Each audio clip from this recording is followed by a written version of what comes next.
Hi, I hope you're having a great day, and I hope you all staying at home and not venturing out too much, unless you're going off for your essential goods. But I want to talk about stress and anxiety today. We have so many queries coming in from parents who are frustrated. Most of their complaints revolve around, we have kids at home and they've moved into panic mode, they've moved into stress and all of these things. Well, we got to face the truth when it comes to this. If your kids being at home is stressing you out and causing anxiety, okay, we need to understand what our thought process about this whole thing really is. Okay, we've gotten so used to a life where most kids are being looked after nannies, or we put them in class after class in school, and we don't have to deal with children being at home. You need to change your perspective because you don't have a choice right now. When we don't have a choice, we need to accept. There are two very powerful words when it comes to any stress and anxiety that we have in life. Very easy to say, very difficult to do. Acceptance and letting go. Think of any problem that you have in your life right now. If you can tag acceptance or letting go to a problem, it is no longer a problem. But the thing is, like I said, it's easy to say but very difficult to do. We need to get strength from inside to accept something that we don't like or we're not okay with, or something that's causing us discomfort. Or we need to get strength from inside to let go of something that we cannot let go of because our egos and prides are too inflated. Well, when it comes to your kids, okay, we got to look at it two ways. You don't have a choice. So you don't have a choice. You have two options. You go on whining, you go on complaining, you go on tweeting, you go on Facebooking, calling up your friends, talking about how difficult life has become because you have kids running around the house and all of that stuff. That's option one. Or option two is you accept it. You change your perspective and you look at it like, hey, I got so much time with my kids to bond.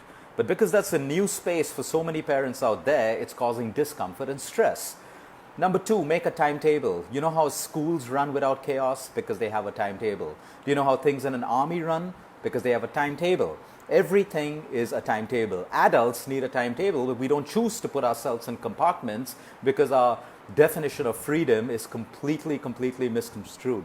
We need to understand that you need a timetable at home, you and your kids. You need to follow a certain discipline through the day so that you don't have chaos. If there is no timetable and no one knows what they're supposed to do when, there is going to be chaos, there's going to be anxiety, there's going to be all of that stuff that follows. So you wake up at a particular time. You have your breakfast, there's study time, there's play time, there's TV time, there's screen time. Everything follows a timetable. Because if your kids could follow a timetable at school, there's no reason why they can't follow a timetable at home. So number one, the discipline of time. Number two, most parents, I say most, will find the easy option of giving their children gadgets and excess screen time right now. But please understand, the more screen time you give them, that's an easy way of getting them off your back, of getting them off your nerves. Yeah, watch something. Yeah, play on the iPad. Their dopamine is going to be so high that the moment you stop that screen time, everything around them is going to appear boring. Whether it's sitting and talking to you, whether it's doing some homework, whether it's doing some creative work, that's not going to be able to generate as much of dopamine as the excess screen time you gave them did. So please understand, the more screen time you give them, the more difficult it's going to be for you to handle them, because your children are going to be bored. The third point is, there's nothing wrong with being bored. You be strong enough to let your children be bored. Every time they come and complain to you, I'm bored, you don't need to fix that problem. You're not supposed to fix that problem for them. You can engage them in activity or just tell them, be bored. There's nothing wrong in being bored. One of the reasons why the world is emotionally soft today is because we try to fix every single problem of a human being. Some problems we're not supposed to fix. A child or an adult is supposed to come to terms with it, and that's what makes them stronger, and that's how they learn. So it's okay for them to be bored. But every time you try to fix it for them, you're going to run out of options later, and then they're going to sit on your head, and yes, you are going to be pushed in a corner where you feel frustrated, angry, and all of that stuff. So it comes down to discipline. Okay? The next time you think about complaining, just remember, it's not you alone. There are millions and billions of parents with children at home. Okay, so either you can use this as motivation to change your mindset and see what you can do positively, or you can put yourself in category B where you whine, you bitch, you complain, and all of that stuff. You add misery to your kids and you add misery to yourself. One thing, let's be fair to kids, they don't have Twitter to whine and complain. They don't have Facebook and Instagram. Okay, their only punching bag is you. Okay, you have outlets. You can pick up the phone and talk to your friends and bitch about things. You can go on Twitter and complain, Facebook and Instagram. Your kids don't have that option. Okay, you become the punching bag for them. So it's better to change your perspective, bond with them, and learn to handle problems. Everyone's going through this. Okay, learn how to handle it, period. Okay, you don't have a nanny to do that for you right now. You don't have your servants at home to do that for you. You don't have your teachers at school to do that. It is your responsibility. That's why you're a parent. That is why you have children. It is your responsibility to figure out and be creative with your children. I'm getting questions on senior citizens as well. Be engaged. There is so much that we can do. I understand your life isn't the same as it used to be. You could walk out to a cafe anytime before. You could socialize at night. You could go home, come home, whatever time you wanted. That's cut. It's not the end of the world. Okay, you should be able to use your time effectively. Maybe the first few days are comfortable. Like I said, if you're in category A just complaining and whining, your life's not going to change. It's going to get more and more miserable, and you're going to make everyone around you miserable. You're going to decrease your immune system because you're stressing, you're anxious. It's not in your control. There is nothing you can do, so accept it. Senior citizens, now's the time to look into your lives, okay? Prayer, meditation, reading, spending time with your grandchildren, spending time with your children, all of these things which most of us have not been doing. So now it seems unusual to have to do it, but look at it as a gift. Look at it as a gift, because we all know, most human beings know today that material things and money cannot give us as much of happiness as family, relationships, love, and human emotions. So the quicker you understand that, the quicker you realize that you have a gift right now in front of you. You have the gift of time, okay, and you have the gift of family and your loved ones around you. Hopefully they're with you right now. So utilize that time. That's it. We don't need to do action plans. We don't need to do 21-day challenges and all of that stuff. That's good. But you got to step up, get your head in the game, okay, discipline yourself, okay, get over yourself, and start dealing with what you have in front of you. That is the simplest thing that you can do right now. Now, coming to dealing with fear and anxiety, there are two options again, okay? Unsubscribe from negativity if you cannot handle it, okay? You got to be really stupid, and I don't say this in a derogatory way, okay? If you know social media and the news channel is the cause of your stress, you got to be really stupid to continue watching it, okay? Get your discipline in place and unsubscribe from it. If that is the root cause of your stress and you're still subscribed to it, the fault lies with you, no one else. If you can't handle what you read and you see, if you're not grounded enough, okay, to separate emotion from facts, the problem is with you, and the solution is unsubscribe from all of this stuff. Watch some stand-up comedy, watch a couple of movies, listen to music, be by yourself, be bored. It's okay to be bored. You don't have to be entertained all the time. Let your dopamine come down. Learn to live with low dopamine levels. So that is your accountability and responsibility. Now let's talk about a quick method to relax yourself. Okay, I'm going to back it up with a little bit of science so that you do it. Yeah, for the longest time, people have made fun of meditation and deep breathing when everyone was busy, caught up in their rat race, popping pills for high BP, popping antidepressants, taking relaxants, smoking joints, taking Adderalls, Ambiens, and all of, the chemical stuff because you were in a rat race and you thought you were powerful. Okay? We don't have all of that stuff right now, and now people want to learn how to breathe, how to meditate, because you're coming back to nature. You see, you can never challenge the laws of nature. You're coming back to the laws of nature, which you have to follow right now if you want to feel better.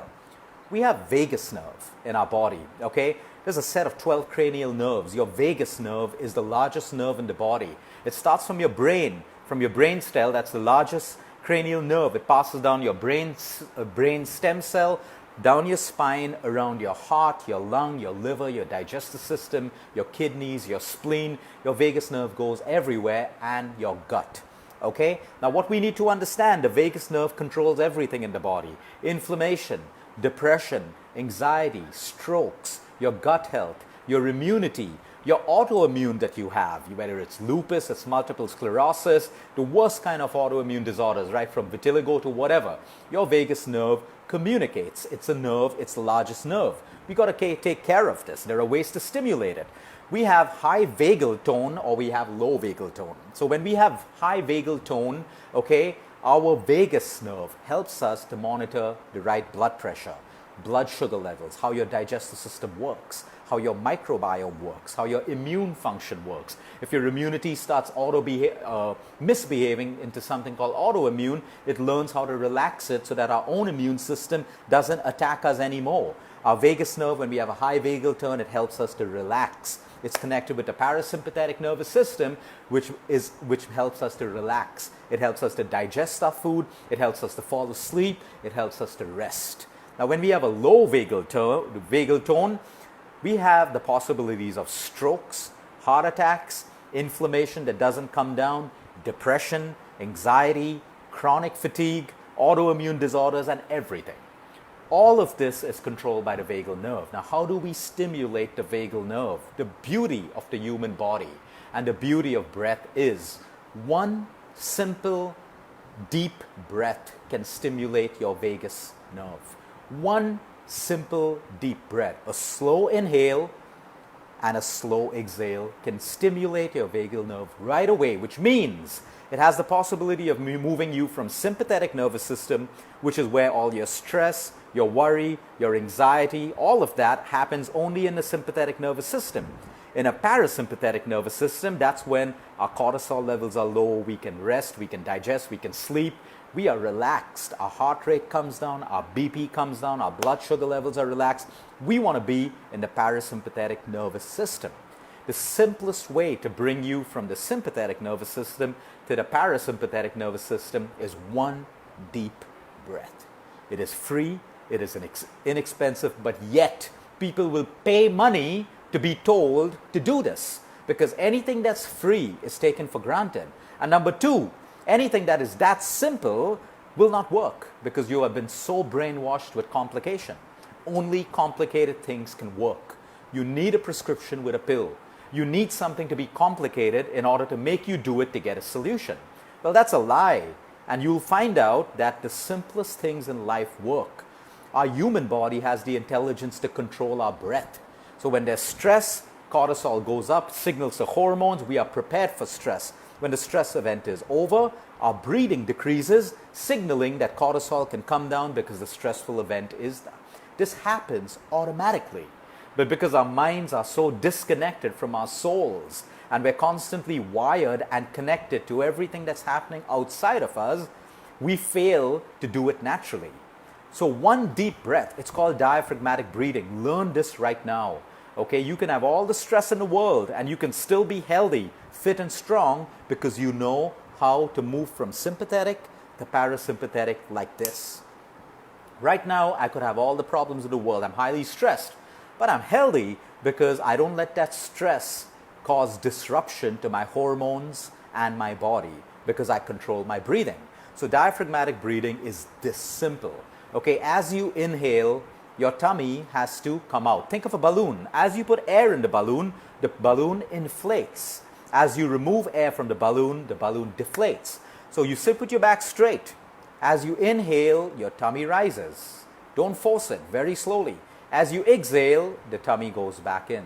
That is diaphragmatic breathing. As you practice this, you can make it deeper and deeper, which means your inhale is very slow. If it took you 4 seconds, aim for 6 seconds, eventually aim for 7 seconds without making it uncomfortable for you. So let's say we reached an inhale of 6 seconds. It takes me 6 seconds to fill up my tummy, okay? My exhale, you can pause at the top for maybe 1 second, 2 seconds. That's up to you, however good it makes you feel. The exhale can be 7, 8, 10, 12 seconds. You want the exhale to be longer than the inhale. Now to have a longer exhale, what you can do is, as you're exhaling, try to squeeze your navel towards your spine very gently. So you push out excess air from your tummy and from your lungs. So you allow the next inhale to be deeper. It's as simple as that. You do 6 counts of this, it won't take you more than a minute. Do you have a minute for your health? Do you have a minute for your mental health right now? If you don't, you have a big problem. Okay, you lack discipline, you lack consistency, you lack respect for the human body. You can do this once every hour. If that's too much for you because you assume you're too busy, do it once in the morning, once in the afternoon, once at night. Always have an anchor. An anchor is something that can remind you. So I have an anchor before my meal. I bless my food and I can do my 6 deep breaths before my food. So every time I have a meal, I have that point where I bless my food or I do my 6 deep breaths. That's called an anchor. It helps us remind us to do something. So do it before your breakfast, your lunch, your dinner. So you don't end up eating in a stressful situation as well, because if you eat under the impact of stress, you're not digesting your food, you're not absorbing it, you're creating more acids in your system. You've got to be calm and peaceful when you eat your meals. That is diaphragmatic breathing. Breathing is the easiest way to stimulate your vagus nerve. There are other things that can help you to do it. Humming. So the om vibration, if you don't do the om, even humming, sound can stimulate, vibration stimulates the vagus nerve. That is something that you can do. Cold water. Okay, I told people before in a video, if you can't have a cold shower, an ice cold shower in the morning or at several points in the day, take an ice cube and rub it all over your face. That ice cube, that cold water can even stimulate the vagus nerve again. Then we have your gut. If you have poor gut health, if you have very poor gut health, you have very poor vagal tone. Your gut health has to be excellent. Your vagal tone and your gut is directly connected with each other. So you got to maintain your gut health, you got to maintain your vagal tone. And of course, meditation. If you are able to calm yourself, your vagal tone is higher. These are simple things that you can do. Even laughter. Laughter can stimulate the vagal tone. So like I said, unsubscribe from negativity. There are stand-up comedians out there. There are humorous things happening, good, funny pictures, all of that stuff. Engage in all of that stuff. Another way that you can engage your vagal nerve is by, if you remember when you went to your GP, they would put something in your mouth, pull your tongue out, put it there, and you would like gag. You would gag a little bit. So you can do that with your toothbrush in a safe way.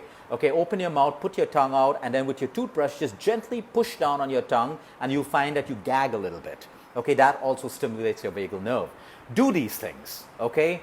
Do these things. There are ignorant people who will not do these things because they're waiting for science to prove something that your body already has. Now that is stupidity.